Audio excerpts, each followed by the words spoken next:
Hey there, deep divers. Ready to go way back in time with me today. We're talking Japanese history, and we're going to be exploring millennia of change and evolution. Yeah. It's going to be epic. It certainly is a fascinating journey. We've got some really intriguing excerpts from a document on Japanese history to unpack, tracing the country's path from, ancient times to the modern era. Okay, I am so ready to unearth those historical gems. I see here our source material mentions polished stones dating back 32,000 years.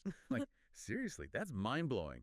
What were those early inhabitants like? Well, those polished stones mark the beginning of the late Paleolithic period in Japan. It was a time when the islands were pretty sparsely populated by hunter-gatherer groups. Imagine just 10,000 people spread across this vast archipelago around 22,000 years ago. Wow, 10,000 people. That's a remarkably small population. It really kind of highlights the challenges they must have faced. The source also talks about shifts in their diet, what prompted those changes. Well, it seems they were incredibly adaptable. Climate fluctuations and the disappearance of certain animal species forced them to rely more heavily on plants. This ability to adjust and innovate would become a defining characteristic of Japanese culture throughout history. Yeah, it's amazing how resourcefulness can be born out of necessity. Mm. Okay, so we've got these resilient hunter-gatherers navigating a changing world. What happened next? Well, around 14,500 to 13,000 BCE, we see a pivotal development, the emergence of pottery. And get this, it's some of the oldest pottery ever discovered. Pottery. Okay, now that's something I can wrap my head around. But why is this so significant? It seems like a pretty, basic technology. It might seem basic to us now, but it was a technological leap forward for those early communities. Pottery allowed for better food storage and cooking, leading to a more diverse diet and perhaps even a surplus of food. This innovation marked a shift towards more settled lifestyles and the development of more complex social structures. It's incredible how something as simple as pottery can have such a profound ripple effect on a society. Oh. So this takes us into the Jumon period, right? What else can you tell us about this era? Well, the Jumon period, lasting from roughly 14,000 to 300 BCE, was a time of remarkable cultural development. The name comes from the cord-marked patterns found on the pottery from this era, a distinctive feature of their artistic style. We also see evidence of lacquerware, woven fabrics, and the creation of those intriguing dogu figurines. Ah, those dogu. I've always been so fascinated by them. They're so enigmatic. What do they tell us about the Jumon people? Well, the dogus are one of the great mysteries of Japanese archaeology. These small humanoid figures, often with exaggerated features, have sparked countless theories about their purpose. Some believe they represent fertility goddesses, others protective spirits, offering a glimpse into the spiritual beliefs and rituals of the time. Yeah, it's like trying to decipher a message from the distant past. It makes you wonder what those early people believed and how they saw their place in the world. It seems like they had a pretty well-rounded culture, with practical innovations like pottery and artistic expressions like the dogu. But how did they transition to a more centralized power structure? Well, the seeds of that transition were sown during the Yayoi period, beginning around 300 BCE. This era saw the arrival of rice cultivation techniques, likely from the Korean peninsula. This new agricultural practice had a transformative effect. Rice, it's such a cornerstone of Japanese cuisine even today. What kind of impact did rice cultivation have back then? Well, it led to a population surge and the establishment of larger, more permanent settlements. We also see the emergence of villages with fortifications, suggesting a growing need for protection and perhaps the beginnings of social hierarchy as communities competed for resources and land. So a surplus of food and a denser population paved the way for greater social complexity. This leads us to the Kofun period, right? The source mentions those massive Kofun burial mounds. I've always been fascinated by them. What insights do they offer? The Kofun period, spanning from the 3rd to the 6th century CE, gets its name from these impressive keyhole-shaped mounds. They served as elaborate tombs for the elite, filled with weapons, armor, jewelry, and even clay figures called haniwa. These mounds are like time capsules, providing valuable clues about social structures, burial practices, and even artistic sensibilities of the era. It's like those ancient Egyptians with their elaborate tombs, a glimpse into the beliefs about the afterlife, the importance of honoring their leaders. This period also saw the rise of the Yamato court, didn't it? I know they played a significant role in shaping Japan's future. Absolutely. The Yamato court, emerging in the latter part of the Kofun era, represented the first real attempt at establishing a unified state in Japan. The Yamato clan, based in the Kansai region, gradually consolidated their power, laying the foundation for the imperial line that would continue for centuries to come. Okay, we've got emperors on the scene now, but the source mentions some challenges they faced. It wasn't all smooth sailing, was it? No, consolidating power across a land of diverse clans and regions was a formidable challenge. Those early emperors faced constant power struggles and rivalries, with their authority often contested. And then a new force arrived on the scene: Buddhism. Ah, yes, Buddhism a major part of Japanese culture today, Yeah. but its arrival must have been quite a disruption. How did it impact the existing power dynamics? It was a seismic shift. Buddhism, introduced from China and Korea in the 6th century, brought new philosophical and religious ideas that challenged the prevailing Shinto beliefs. It created tension and even led to conflict. So a clash of ideologies. Was there outright opposition to the adoption of Buddhism? Absolutely. The Soga clan, who championed Buddhism, clashed with the Nakatomi and Mononobe clans, who fiercely defended the native Shinto traditions. These tensions culminated in the Battle of Shigesan in 587, a pivotal moment where the pro-Buddhist Soga clan emerged victorious. That's a powerful illustration of how new ideas can trigger societal upheavals. The Soga victory paved the way for Buddhism to spread and influence the ruling system, right? Precisely. Their victory allowed them to install an emperor sympathetic to Buddhism, further intertwining the threads of religion and politics. It's fascinating to see how these early power struggles shaped the course of Japanese history. We've covered a lot of ground already, from ancient hunter-gatherers adapting to a new way of life to the arrival of Buddhism and its impact on the political landscape. It's amazing to see how those early threads continue to weave their way into modern Japan. But what about those iconic figures of Japanese history, the samurai? Where do they enter the picture? That's where our journey takes a dramatic turn. The rise of the samurai and the establishment of the shogunates mark a distinct chapter in this epic tale. I think it's a good point to pause and let our listener absorb all these fascinating developments. I agree, it's a lot to take in. But don't worry, we'll be back to explore the world of the samurai and those powerful shogunates in part 2. See you there. All right, welcome back, Deep Divers. So last time we left off with the arrival of Buddhism and its dramatic impact on the Japanese political landscape. Now, I'm really eager to kind of delve into the world of the samurai. Those warriors, hold such a powerful place in our collective imagination. They certainly do. And their rise to prominence really marks a significant shift in Japanese history.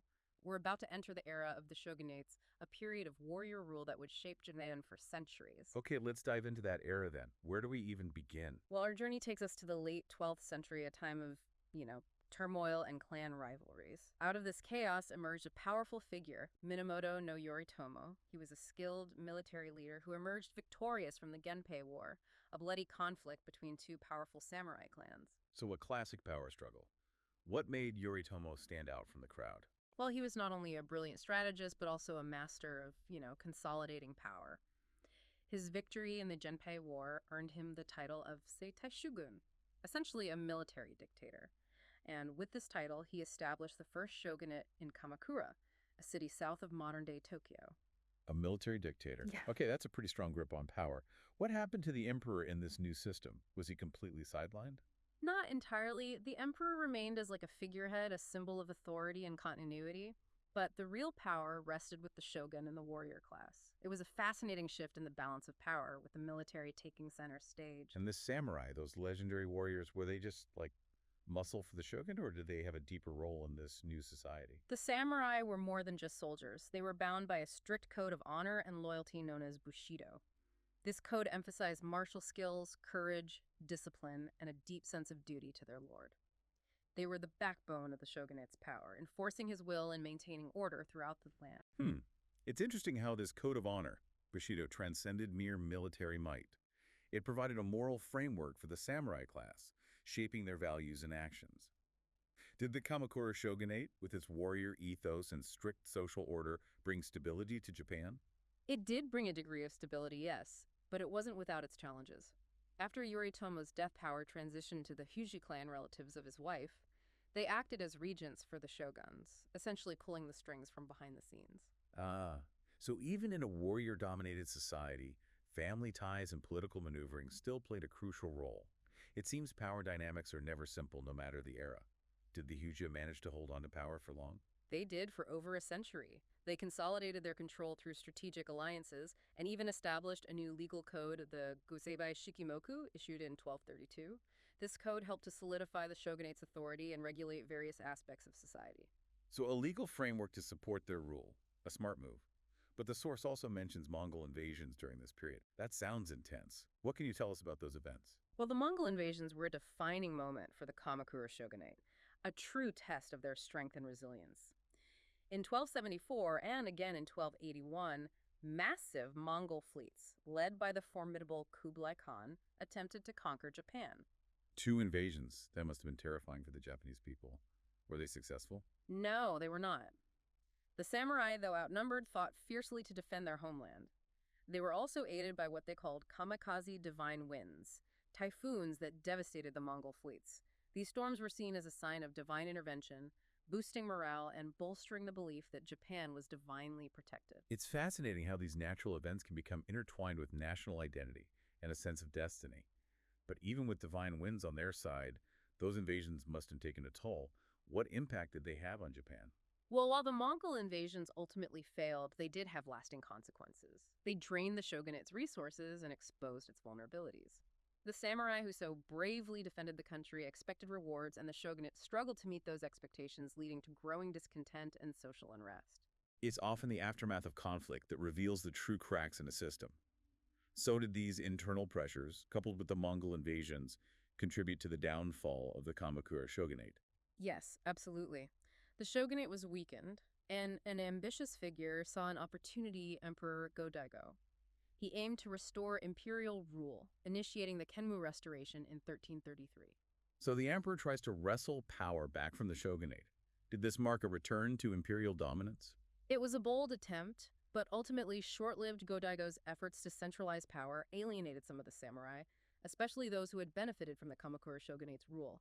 His reign was marked by conflict and instability. It seems that once the warrior class tasted power, it wasn't so easy to relinquish it. What happened next? Did another shogunate rise from the ashes? You guessed it, Ashikaga Takauji, a powerful samurai leader, rebelled against Go-Daigo and eventually seized control, establishing the Ashikaga shogunate in 1336. This marked the beginning of the Muromachi period, named after the district in Kyoto where the Ashikaga shoguns set up their base. Another shogunate. Did they bring about a more peaceful and stable era? Well, the Ashikaga shogunate, while long-lasting it held power for over 2 centuries, faced its share of turmoil. Early on, they had to contend with a rival imperial court, leading to a period of conflict known as the Nanbukuchu period, or the Northern and Southern Courts period. Wait, two emperors at the same time. That's a recipe for chaos. How did that impact the Ashikaga shogunate? It certainly didn't help their efforts to solidify their rule. For decades, these rival courts vied for legitimacy, further weakening central authority and creating a climate of instability.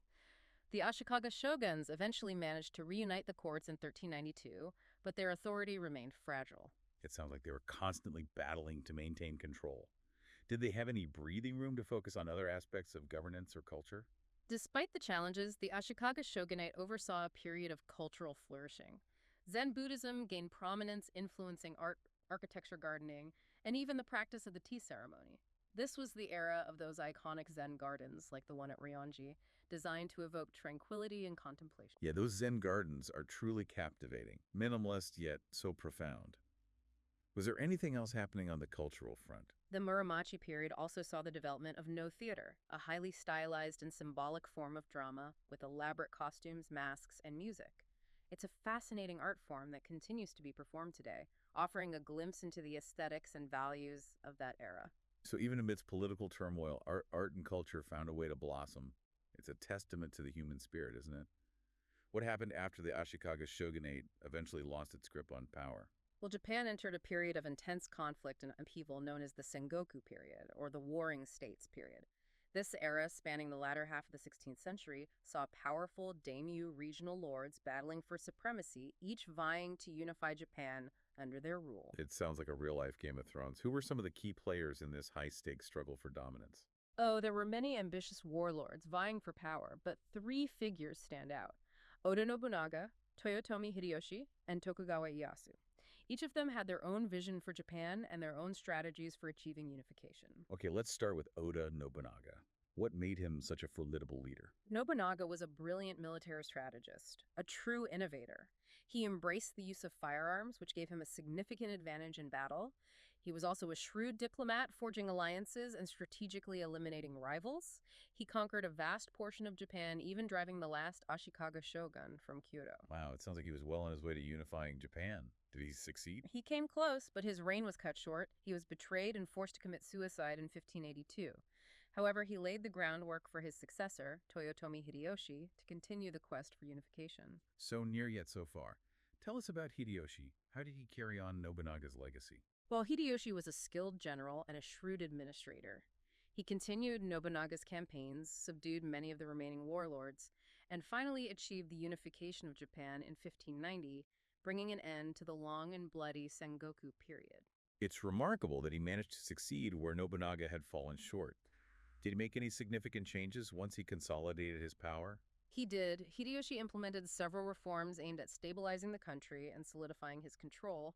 He conducted a nationwide land survey, standardized measurements, and even banned peasants from owning weapons, effectively limiting military power to the samurai class.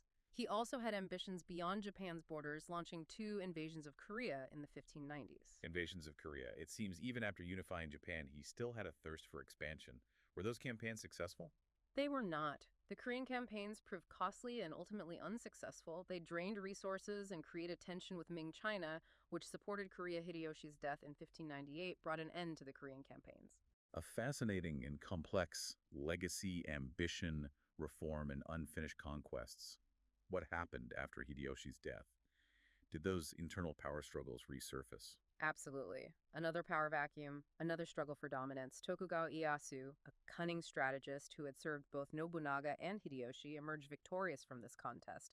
He defeated his rivals at the Battle of Sekigahara in 1600, a pivotal moment that marked the beginning of a new era. Another epic battle. So Ieyasu becomes the new power broker in Japan. Did he continue the shogunate system? Yes, he did. In 1603, Ieyasu was appointed shogun, establishing the Tokugawa shogunate. This new dynasty would rule Japan for the next 265 years, ushering in a period of remarkable peace, stability, and cultural development known as the Edo period. All right, deep divers, welcome back to our deep dive into Japanese history. We've journeyed through ancient times, witnessed epic battles, and now we find ourselves at the dawn of the Edo period. It's fascinating to think about this era of peace and stability, lasting for over 2.5 centuries. Especially after all the turmoil we've explored, can you paint a picture of what life was like during this time? Well, imagine a society meticulously structured with the samurai at the top, followed by farmers, artisans, and merchants. This hierarchy, deeply rooted in Confucian principles, dictated every aspect of life from your profession to the clothes you wore. It was a world where social mobility was restricted and tradition held sway. It sounds like a very ordered and hierarchical society, a stark contrast to the Warring States period we discussed earlier. What about the samurai? Did their role change in this new era of peace? It certainly did. With peace prevailing, the samurai transitioned from warriors on the battlefield to administrators and bureaucrats. They managed estates, collected taxes, and upheld the law. Their swords, once symbols of constant warfare, became more ceremonial, representing their status and the enduring code of Bushido. That's a fascinating transformation from warriors to administrators. It speaks to their adaptability. The source material mentions an intriguing policy called sakoku. Can you shed some light on what that was all about? Sakoku, meaning closed country, was a pivotal policy enacted in 1635 by the Tokugawa shogunate. It essentially closed Japan off from the outside world, severely restricting trade and contact with foreign nations. Only a few exceptions were made, like the Dutch, who were allowed limited trading privileges in Nagasaki. Closing off an entire country. Wow, that's a bold move. What prompted the Tokugawa shoguns to take such drastic measures? Well, they were driven by a desire to maintain stability and control. They saw the growing influence of Christianity, brought in by European traders and missionaries, as a threat to their authority and the established social order. They also wanted to regulate trade and prevent foreign powers from gaining a foothold in Japan. It's a reminder that leaders often make choices based on their perception of threats, both internal and external. But how did the Japanese people feel about this isolation? Were they curious about the world beyond their shores? While there may have been some curiosity, the vast majority of people had little or no contact with the outside world. They lived within the confines of their local communities, governed by long-held customs and traditions, and within those confines, a rich and vibrant culture flourished. Right. If you don't know what you're missing, it's easier to accept the limitations of your world. Makes sense. What were some of the cultural developments that blossomed during this period of isolation? The Edo period witnessed a remarkable flourishing of artistic expression from literature and poetry to theater and visual arts. Kabuki theater, with its elaborate costumes, dramatic makeup, and captivating storylines, became immensely popular. Ukiyo-e woodblock prints depicting scenes from everyday life, beautiful landscapes, and courtesans provided a window into the aesthetic sensibilities of the era. And we can't forget about haiku, that uniquely Japanese form of poetry. Was this its golden age? It certainly was a time of great poetic innovation. Haiku, with its concise three-line structure capturing the essence of nature and everyday moments, resonated deeply with people. Matsuo Basho, widely regarded as the master of haiku, lived during this time. His evocative poems, often inspired by his travels, continue to be celebrated for their simple beauty and profound observations. It's amazing how a culture, even when cut off from the outside world, can produce such a rich and diverse artistic heritage. What about the economic landscape during the Edo period? How did it fare under this isolationist policy? Well, despite the restrictions on foreign trade, the Edo period saw significant economic growth and development. Agriculture flourished with new techniques boosting rice production. A merchant class emerged, playing a vital role in the distribution of goods and services. Cities, especially Edo, modern-day Tokyo, grew into bustling centers of commerce and culture. So while the samurai remained at the top of the social pyramid, the merchants were gaining influence through their economic power. Did this lead to any tensions or social shifts? Yes, it did. The rising economic power of the merchant class started to challenge the rigid social order. They accumulated wealth and even adopted some of the trappings of the samurai class, like wearing fine silk and commissioning elaborate art. While the Tokugawa shogunate tried to enforce strict social boundaries, the seeds of change were sown. It's a familiar pattern throughout history. Economic power often disrupts the established order. So, if the Edo period was relatively peaceful and prosperous, why did it eventually come to an end? Well, Japan couldn't remain isolated forever. By the 19th century, Western powers, eager to expand their trade and influence, started pressuring Japan to open its doors.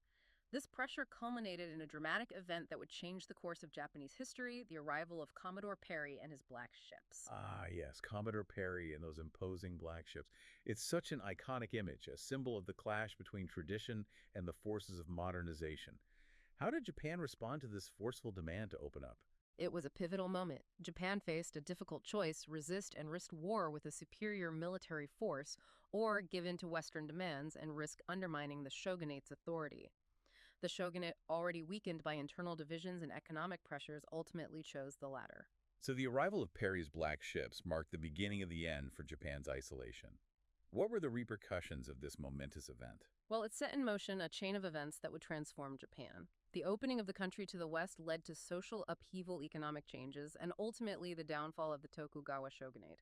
A new era was dawning, one marked by rapid modernization, industrialization, and Japan's emergence as a major player on the world stage. Wow, what an incredible journey we've taken. From ancient origins to the rise and fall of empires, from cultural revolutions to periods of isolation and dramatic encounters with the outside world. Japanese history is truly a tapestry of resilience, innovation, and transformation. We've seen how Japan adapted to new religions, technologies, and global pressures, constantly evolving while holding on to its unique cultural core. It makes you wonder, how will these historical threads continue to influence Japan's place in the world today? That's something to think about, deep divers. Thanks for joining us on the deep dive into Japanese history, and until next time, keep those brains buzzing.